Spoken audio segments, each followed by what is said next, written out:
আসসালামু আলাইকুম সুপ্রিয় ষষ্ঠ শ্রেণীর শিক্ষার্থীরা, আজকে আমরা সমাধান করব তোমাদের উদাহরণ 2।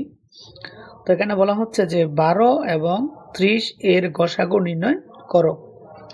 তাহলে আমাদের গসাগু নির্ণয় করার জন্য ভাগ প্রক্রিয়ায় যে কাজটা করতে হবে সেটা হচ্ছে বড় সংখ্যাটাকে ছোট সংখ্যাটা দ্বারা প্রথমে ভাগ করতে হবে। তো আমাদের এখানে বড় সংখ্যা হচ্ছে 30 আর ছোট সংখ্যা হচ্ছে 12। তো আমরা যদি এই 12কে 12 দিয়ে যদি 30 এর মধ্যে ভাগ করি তাহলে কয়বার ভাগ যায়? দুইবার। 12 দুগুণে 24। তো এই যে আমরা এখানে লিখলাম 24। তারপর আমরা কি করব, এই 30 থেকে বিয়োগের নিয়মে আমরা কি করব, 24 থেকে 30 থেকে এই 24 বিয়োগ করব। তো বিয়োগ করার পরে আমাদের কত থাকে? 6 থাকে। এরপর আমার কাজ হচ্ছে, আগে আমরা ভাগ দিয়েছিলাম কত দ্বারা? ওই 12 দ্বারা। এই 12, ঠিক আছে, আমরা এইখানে লিখব। এইখানে লিখে আমরা আগে যে বাক্সের 6 ছিল এই 6 দ্বারা এই 12কে ভাগ করতে হবে। তো 6 দিয়ে যদি আমরা 12কে ভাগ করি তাহলে আমাদের কত হয়? 6 দুগুণে 12 হয়। তাহলে এখানে হচ্ছে 2। তাহলে দেখো আমাদের এই 6 দ্বারা কিন্তু বাক্সে শূন্য হয়েছে। তাহলে আমাদের সর্বশেষ ভাজক হচ্ছে কত? 6। তাহলে এখানে দেখো যে শেষ ভাজক যেহেতু 6, তাহলে 12 এবং 30 এর লসাগু হবে 6। অর্থাৎ সর্বশেষ ভাজক সংখ্যাটাই হবে আমাদের গসাগু। এই হচ্ছে তোমাদের 2 নং এর সমাধান। এরপর এটা দেখো, এরপরে বলছো দেখো যে 28, 48 এবং 72 এর গসাগু নির্ণয় করো। ঠিক আছে, তাহলে এখানে আমরা কি করব, এই ছোট সংখ্যাটা দ্বারা এই বড় সংখ্যাটাকে প্রথমে ভাগ করব। তাহলে আমাদের ছোট সংখ্যা হচ্ছে 28 এবং বড় সংখ্যা হচ্ছে 48। তো আমরা যদি 28 দিয়ে 48কে ভাগ করতে যাই তাহলে আমাদের একবার শুধু ভাগ যায়। ঠিক আছে, দুইবার গেলে কিন্তু 56 হয়ে যায়, যেখানে আমাদের 56 এখানে নাই। এই জন্য আমাকে একবারই ভাগ করতে হবে। তো 28 28, এই যে এখানে 28 লেখা হলো। তারপর আমরা কি করবো, 48 থেকে এই 28 বিয়োগ করব। তাহলে বিয়োগ করার পরে আমাদের কি থাকে? 20 থাকে। ঠিক আছে, এখন আমরা যে আগে বলেছিলাম যে এই যে সর্বশেষ এখানে যে ভাগশেষ 20, ঠিক আছে, তো এটা এখানে লেখার পরে আমরা কি করব, আগে যে সংখ্যাটা তারা ভাগ করেছিলাম এই সংখ্যাটা এখানে লিখতে হবে। আমরা যেহেতু আগে 28 দ্বারা ভাগ করেছিলাম, এই সংখ্যাটা এখানে লিখতে হবে। তারপর আমরা কি করবো, এই 20 দ্বারা এই 28কে ভাগ করব। তাহলে আমরা যদি 20-এর নামতা বলি 20 একে 20, অর্থাৎ 28-এর মধ্যে 20 দ্বারা শুধু একবারই ভাগ যায়। তাহলে 20 একে 20, এই যে আমরা এখানে 20 লিখলাম। তারপরে কি করতে হবে, এই 28 থেকে এই 20 আমাদের বিয়োগ করতে হবে। তো আমরা যদি বিয়োগ করি তাহলে আমাদের কত থাকে? 8 থাকে। ঠিক আছে, তো এরপরে আমরা কি করব, এই যে আগের সংখ্যাটা 20 দ্বারা ভাগ করেছিলাম, ঠিক আছে, এই 20 এখানে লিখতে হবে। তো এখানে লেখার পরে আমরা কি করব, এই 8 দ্বারা আবার এই 20কে ভাগ করব। তাহলে আমরা যদি 8-এর নামতা বলি 8 একে 8, 8 দুগুণে 16। তাহলে 20-এর মধ্যে 8 দ্বারা ভাগ যায় কয়বার? দুইবার। তাহলে কত হয়? 8 দুগুণে 16। তারপর আমরা কি করব, এই 20 থেকে এই 16 বিয়োগ করব। তাহলে বিয়োগ করলে আমাদের কত থাকে? 4 থাকে। আচ্ছা, এর আগে আমরা কত দিয়ে ভাগ করেছিলাম? 8 দ্বারা। তাহলে আমরা কি করব, এই 8 এইখানে লিখব। লিখে আবার এই যে বাক্সের ছিল 4, এই 4 দ্বারা, ঠিক আছে, 8কে ভাগ করব। তাহলে 4 দুগুণে 8, অর্থাৎ 4 দ্বারা 8-এর মধ্যে ভাগ যায় কয়বার? দুইবার। তাহলে দেখো আমাদের যে সর্বশেষ ভাজক হচ্ছে কত? 4।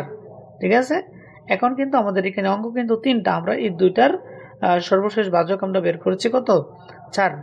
এখন আরো একটা সংখ্যা কিন্তু আমাদের রয়ে গেছে। তাহলে এখানে দেখো, তো আমরা যদি ওই আবার কি করব, ওই 4 দ্বারা ওই 72কে ভাগ করব। ঠিক আছে, সর্বশেষ যে ভাজকটা আগে ছিল আমাদের, এই ভাজকটা দ্বারা এই 72কে আবার ভাগ করব। আমরা যদি 4 দ্বারা এই 72কে ভাগ করি তাহলে আমাদের কত হয়? 18 হয়। এবং 4 দ্বারা 72কে ভাগ করলেই কিন্তু ভাগশেষ কি হয়? শূন্য হয়। তার মানে হচ্ছে আমাদের সর্বশেষ যে ভাজক সেটা হচ্ছে কিন্তু 4। এই 4 দ্বারাই কিন্তু, ঠিক আছে, এই 28, 48 এবং 72কে ভাগ করা যায়। এই জন্য এই 4ই হচ্ছে আমাদের 28, 48 এবং 72-এর গসাগু। ঠিক আছে,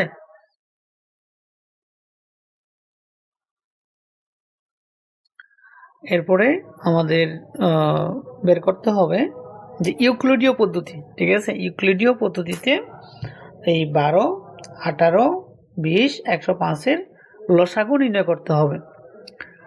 তো আমরা কি করব, যে ইউক্লিডীয় পদ্ধতির লসাগুর নিয়ম হচ্ছে আমরা প্রথমে সংখ্যাগুলো প্রথমে লিখব। ঠিক আছে, লেখার পরে আমরা দেখব এইখানে জোড় সংখ্যা কয়টা, একটা, দুইটা, তিনটা হচ্ছে জোড় সংখ্যা। আমরা সব সময় চেষ্টা করব যে 2 দ্বারা ভাগ করার জন্য। ঠিক আছে, এই সংখ্যাগুলোকে 2 দ্বারা ভাগ করার জন্য। তাহলে আমরা যদি এই 2 দ্বারা যদি 12কে ভাগ করি, ঠিক আছে, তাহলে কত হবে, এই 6 হবে। আবার এই 2 দ্বারা যদি 18কে ভাগ করি তাহলে আমাদের কত হয়, এই 9 হয়। আবার এই 2 দ্বারা যদি 20কে ভাগ করি তাহলে আমাদের কত হয়, 10 হয়। 2 দ্বারা যদি 105কে ভাগ করতে যাই তাহলে কিন্তু আমাদের ভাগ যায় না। ঠিক আছে, তো অবশিষ্ট থাকে, ভাগ শেষ হয় না, নিঃশেষ বিভাজ্য হয় না। যদি কোনো সংখ্যাকে, ঠিক আছে, কোনো সংখ্যা দ্বারা ভাগ করতে গিয়ে নিঃশেষ বিভাজ্য না হয় তাহলে আমরা এই সংখ্যাটা এখানে লিখে নিব। পরে আবার দেখো এখানে এটা অন্তত এখানে একটা জোড় আর এখানে আরেকটা জোড়, এখানে দুটি সংখ্যা জোড় আছে। তা আমরা যদি দেখব যে যদি দুইটা সংখ্যাও থাকে যেটা দ্বারা 2 দ্বারা ভাগ যাবে, দুইটা সংখ্যাও যদি জোড় থাকে তাহলে কিন্তু 2 দ্বারা ভাগ যাবে। তাহলে আমরা আবার কি করব, এই 2 দ্বারা এই 6কে ভাগ করলে কত হয়, 3 হয়। আবার এই 2 দ্বারা কিন্তু 9কে ভাগ করা যায় না, তাহলে এখানে 9 বসে যাবে। আবার দেখো 2 দ্বারা যদি 10কে ভাগ করি তাহলে কত হয়, 5 হয়। আবার যদি এই 2 দ্বারা 105কে ভাগ করতে যাই তাহলে ভাগ যাবে না, তাহলে এই 105 এখানে বসে যাবে। এরপরে দেখো এখানে আমাদের আর কিন্তু কোনো জোড় সংখ্যা নেই, তার মানে হচ্ছে 2 দ্বারা ভাগ যাবে না। 2 এর পর আমরা চেষ্টা করব সেটাকে 3 দ্বারা ভাগ করা যায় কিনা। আচ্ছা দেখি, 3 দ্বারা কিন্তু এই 3কে ভাগ করা যায়, ভাগ করলে আমাদের ফল কত হয়, 1 হয়। আবার এই 3 দ্বারা যদি 9কে ভাগ করি আমাদের ফল কত হয়, 3 হয়। আবার যদি এই 3 দ্বারা যদি 5কে ভাগ করতে যাই তাহলে ভাগ যাবে না, এই জন্য 5 এখানে নিচে বসে যাবে। আবার যদি 3 দ্বারা এই 105কে ভাগ করতে যাই তাহলে আমাদের 105কে ভাগ করলে কত হয়, 35 হয়। এই 3 দ্বারা 105কে ভাগ করলে 35 হয়। তারপর দেখো 3 দ্বারা শুধু ভাগ যাবে একটা সংখ্যাকে, তাহলে একটা সংখ্যাকে ভাগ গেলে হবে না, অন্তত 2টা সংখ্যাকে ভাগ যেতে হবে। এই জন্য আমরা এখানে 3 দ্বারা ভাগ করব না। তাহলে এখানে দেখো 5 আছে, এখানে 35 আছে, অন্তত এই 2টা সংখ্যাকে 5 দ্বারা ভাগ করা যায়। এই জন্য আমরা কি করব, 5 দ্বারা ভাগ করব। 5 দ্বারা ভাগ করলে এখানে দেখো 5 দ্বারা যদি আমরা 3কে ভাগ করতে যাই ভাগ তো যাবে না, এই জন্য এখানে 3 বসাতে হবে।